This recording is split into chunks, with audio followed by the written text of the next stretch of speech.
என்னையா பண்ணுது? குனிஞ்சா நிமிர முடியலீங்க. நிமிர்ந்தா குனிய முடியலையா? ஆமாங்க. உச்சந்தலையில உளி வச்சு அடிச்ச மாதிரி இருக்கா? ஆமாங்க. ஒத்த கண்ணு மட்டும் டப்பு டப்புன்னு அடிக்குதா? ஆமாங்க. ஒத்த மூக்கல மட்டும் காத்து வரலையா? ஆமாங்க. இவ்வளவும் எனக்கு இருக்கு. இத ஒண்ணுமே பண்ண முடியாது. நீங்க தாங்க எப்படியாவது குணப்படுத்தணும். கருங்கல்லு வேறு ஒரு 2 கிலோ, கருவாட்டு ரத்தம் 1.5 படி, கொசு மூத்திரம் ஒரு 3/4 படி, இந்த 3ஐயும் கொண்டு வா, உன் வியாதியை சரி பண்றேன். சரிங்க. சரிங்களா? அப்ப சரிங்க. தென்ன இவங்க 2 ரூபா வாங்கிக்க. அடுத்து வைத்தியரையா, நல்ல ஆரோக்கியமா 100 வயசு வரைக்கும் வாழணும், அதுக்கு ஒரு வழி சொல்லுங்க.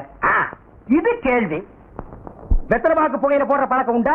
இல்லீங்க. பீடி சிகரெட் இல்லீங்க. கஞ்சா அடிப்பியா? இல்லீங்களே. கள்ளு சாராயம் இல்லீங்களே. ராந்தி விஸ்கி இல்லீங்க. பொம்பளை கம்பள வாடையே ஆகாதுங்க. அப்புறம் என்ன மயிருக்குடா நீ 100 வயசு வரைக்கும் இருக்கணும்? நம்ம நாட்டை பொறுத்த வரைக்கும் அவன் 35 வயசுலயே ஆண்டு அனுபவிச்சு போயிட்டு இருக்கா.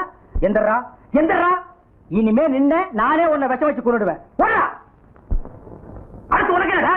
ஒண்ணுமே இல்லீங்க. உடம்புல 4 எலும்பு தான் இருக்குது. பார்த்து போ, நாய் கண்டா விடாது. போங்க.